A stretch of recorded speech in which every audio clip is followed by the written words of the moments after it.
The U.S. Navy commands the seas with the most advanced warships ever built. In 2025, these giants are stronger than ever. Today we're counting down the top 5 U.S. Navy warships ruling the oceans. Number 5, USS Zumwalt, stealth destroyer, advanced stealth design, futuristic weapons, guided missile systems, role in modern naval warfare. Number 4, Virginia-class submarines, nuclear-powered, stealthy and versatile, capabilities in surveillance and strike missions. Number 3, Arleigh Burke-class destroyers, Flight 3, backbone of the U.S. Navy, Aegis combat system, missile defense and global presence.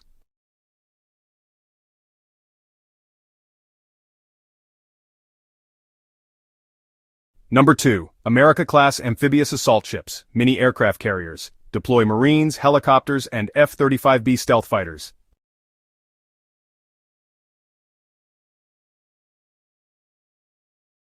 Number 1, Gerald R. Ford-class supercarriers, largest warships ever built, advanced tech, emails, catapults, more sorties, and unmatched sea power.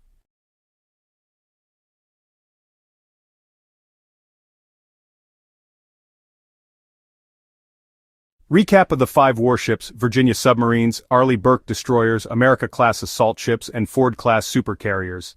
Together these warships prove why the U.S. Navy is still the world's ultimate sea power in 2025.